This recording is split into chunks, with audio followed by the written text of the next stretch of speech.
اللہ کے حضور نیازمندیاں پیش کرتے ہیں، اللہ کے حضور اپنی محبتیں پیش کرتے ہیں، کبھی مال خرچ کرتے ہیں، کبھی سجدے کرتے ہیں، کبھی رکوع اور قیام میں وقت گزارتے ہیں، کبھی وہ روزے رکھتے ہیں، کبھی دیگر صالح اعمال کے ذریعے سے اپنے رب کی رضا جوئی حاصل کرنے کے لیے کوشاں ہیں۔ لیکن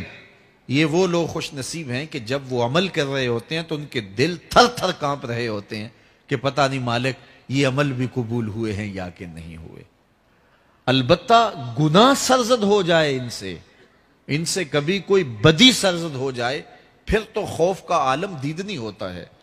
پھر تو خشیت الہی سے ان کا رواں رواں کانپ رہا ہوتا ہے۔ حضرت سیدنا عبداللہ ابن مسعود رضی اللہ تعالیٰ عنہ فرماتے ہیں کہ مومن اگر گناہ کر بیٹھتا ہے تو اس کی کیفیت یہ ہوتی ہے جیسے پہاڑ کے نیچے آ گیا ہے کہ ابھی پہاڑ اس کے اوپر گر پڑے گا، اور وہ جلدی سے اپنے بچاؤ کی تدبیر کرتا ہے۔ تو گناہگار کی یہ کیفیت ہے جو مومن گناہگار ہے، جب وہ گناہ کر بیٹھتا ہے تو پھر وہ ڈرتا ہے، جلدی سے توبہ کرتا ہے، اللہ کو منانے کے لیے چیختا ہے، چلاتا ہے، ہاتھ جوڑتا ہے، معافیاں مانگتا ہے، سجدے کرتا ہے، آنکھوں سے آنسو چھم چھم ٹپکتے ہیں، مالک مجھ سے گناہ ہو گیا، میرا گناہ معاف کر دے۔ یہ مومن کی کیفیت ہے۔ وہ بے چین ہو جاتا ہے کہ اس کی تلافی کیسے ہو، مجھ کو معافی کیسے ملے، رب راضی کیسے ہو، میں اس کی نافرمانی کر چکا ہوں، اس کے حکم کو توڑ چکا ہوں۔ تو پھر وہ جلدی سے اللہ جل شانہ کو راضی کرنے کی کوشش کرتا ہے اور توبہ کی دہلیز پہ آ کے کھڑا ہو جاتا ہے۔ اور بندہ جب توبہ کرتا ہے تو اللہ تعالیٰ جل شانہ یہ نہیں دیکھتا اس نے جرم کیا کیا ہے، اللہ دیکھتا ہے یہ میری دہلیز پہ آ گیا ہے، توبہ کے ایک آنسو سے اللہ پچھلے سارے گناہ معاف فرما دیتا ہے۔ اور منافق کی کیفیت کیا ہے؟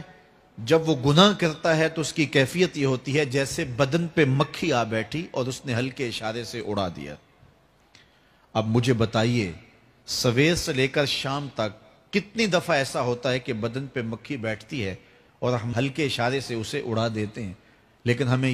شام کو یاد بھی نہیں ہوتا کہ آج کتنی مرتبہ ہم نے اپنے بدن سے مکھی اڑائی تھی۔ اب اس آئینے میں اور آپ اپنے آپ کو دیکھ سکتے ہیں کہ ہم کہاں کھڑے ہیں۔ سویر سے لے کر شام تک کتنے گناہ کیے، شام کو سوتے ہوئے دماغ پر دل پر کوئی بوجھ نہیں ہوتا کہ آج اتنی نمازیں چھوٹی، آج اتنوں کے دل دکھائے، آج اتنوں کی غیبت کی، آج اتنوں کو گالی دی،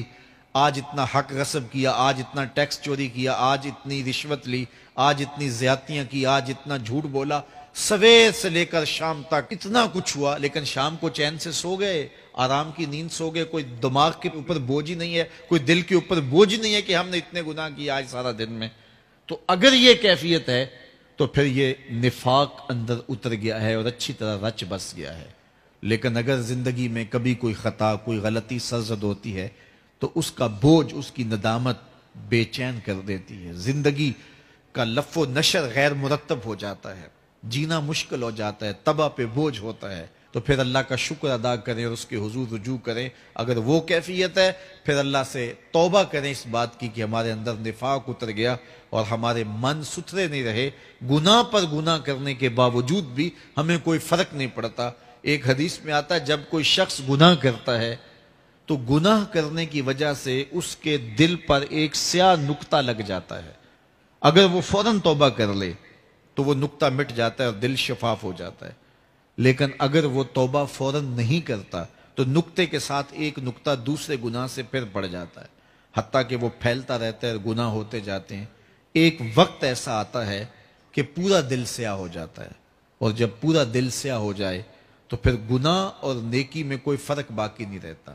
پھر انسان کی زندگی جو ہے وہ گناہوں کا مجموعہ بھی بن جائے تو اس کو کوئی فرق نہیں پڑتا۔ تو میں اور آپ اپنے اندر اتر کے دیکھیں، فرمایا گیا حاسبو قبل ان تحاسبو، اس سے قبل کہ تمہارا حساب کیا جائے اپنا حساب خود کرو۔ میں اور آپ اپنے آپ کو تولیں، ترازو کے دونوں پلڑوں کے اندر اپنے اعمال کو رکھیں، نیکیاں بھی رکھیں اور برائیاں بھی رکھیں،